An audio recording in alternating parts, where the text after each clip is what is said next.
Guys, are you buying or selling a home in 2025? Well, you're going to want to stick around to the end of this video to figure out how these new home inspection regulations are going to impact your next move. So let's get into understanding this new law and exactly what is going on. So as far as timeline goes, it's not really set in stone just yet when this is going to be in effect. Right now, I'm hearing later in the summer of 2025 and perhaps even the fall of 2025. But what is this new law? Well, basically, Massachusetts is going to be enforcing a law that is going to prohibit home sellers from accepting an offer based on a waived home inspection. So that means if you are a buyer out there and you're planning on making your offer appear a little bit stronger by waiving a home inspection, it's going to be illegal for a seller to accept your offer based on that waived home inspection and their knowledge that you're going to waive the home inspection. So why is this change happening? Well, basically, this is a part of the Affordable Homes Act, and it was signed by Maura Healey last August.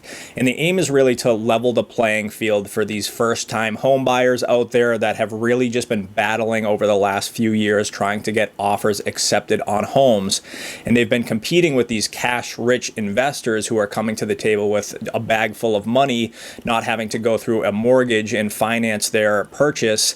And the goal is to really just level the playing field and get these first-time home buyers a better chance at getting an offer accepted and being able to compete with these investors out there. So how is the industry reacting to this? Well, not everyone is on board with this, as you might imagine. On the surface, it does look like it's going to level the playing field for a lot of these first-time buyers. And in that sense, it feels like a really good thing. But on the other end, it sort of takes the rights away from homeowners and sellers when they're trying to make as much possible money for their homes and trying to reduce the likelihood that they're going to run into speed bumps through the transaction. So imagine being, a buyer that was looking around on the market 4 or 5 years ago after the COVID chaos was unfolding, having to make 10 offers before you got an offer accepted on your home and having to waive that home inspection just to get your hands on a property. Now, maybe in that situation, issues with the house came up later. Maybe they didn't. Regardless, you're sort of rolling the dice and risking a lot to get your hands on a property back then.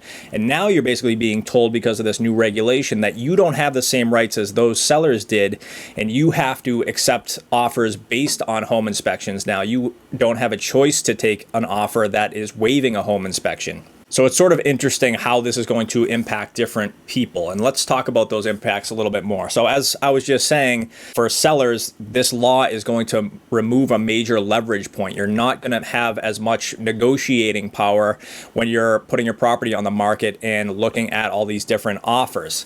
When usually you're going to be looking for the cleanest possible offer, the one that has the fewest potential speed bumps.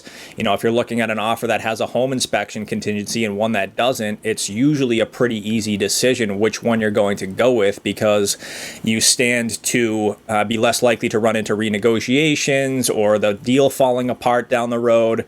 So for those sellers, it's making things a little bit more complicated for sure.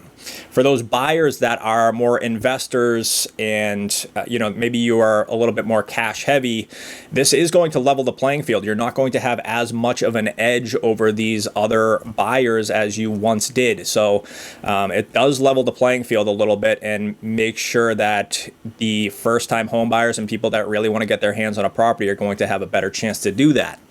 So if you are one of those first-time buyers, this is great news for you. You're going to be competing a little bit better against some of the investors out there, against other buyers out there who are more willing to roll the dice and not do a home inspection. This puts you neck and neck with them just based on the the home inspection contingency.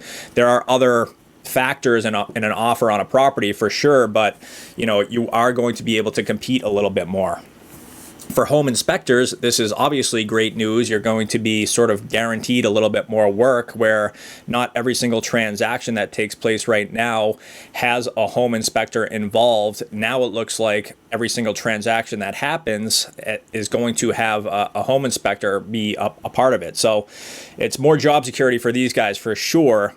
Now, how does this affect transaction timelines? Well, if there is an increased demand for home inspectors, but not necessarily more home inspectors coming into that industry, you could potentially be looking at longer timelines. Maybe the inspection is going to need to be pushed out a little bit to give these home inspectors time to do all the home inspections, especially if interest rates come down and sellers are more willing to, have their properties change hands, where right now a lot of them are locked into that 3% interest rates. When the interest rates do come down, there's going to be some more real estate transactions actually happening, and home inspectors aren't coming out of the woodwork here. So you're going to see a higher demand for those people, and you're going to not necessarily see more coming into the industry, which to me means potentially just a longer transaction timeline. Maybe it's, instead of 7 or 10 days to do a home inspection, maybe you're talking 2 to 3 weeks. Not sure exactly what that looks like yet, but I guess time will tell. So let me know what you think about this. I mean, is this good or bad for the real estate industry? Is this good or bad for buyers and sellers and real estate transactions in general? Always curious about what people think about these rules and regulations. There's been a number of changes in the industry in the last couple of years. So I think it's just generally important to work with someone that understands all of these regulations as they happen, and all the new changes that are coming, and how to best serve their clients given all of these things that are taking place. That said, I think if you're a home seller right now or a homeowner that's considering going on the market, I don't think it hurts you to do an inspection prior to starting to market your home. Take care of those major repairs that are potentially going to come up at an inspection, so you're not going to put some speed bumps into the real estate transaction once you get to that point.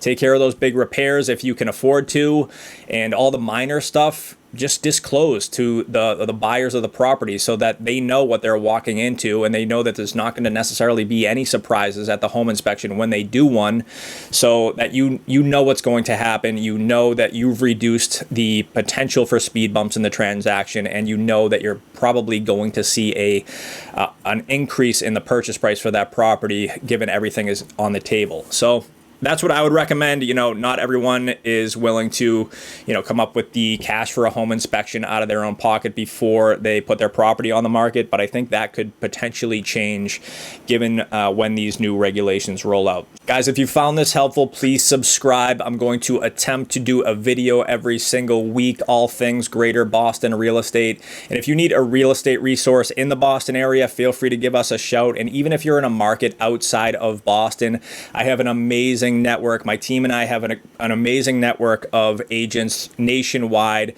that we're on calls with every single day, just about doing coaching calls, accountability calls, always trying to understand the best practices and be able to serve our clients in the best way. So whatever market you're in, feel free to use us as your real estate ambassadors in the United States. Feel free to give us a shout. I'll drop the contact information below. But hopefully this was helpful for you guys, and really appreciate your time watching this video. Take care, guys.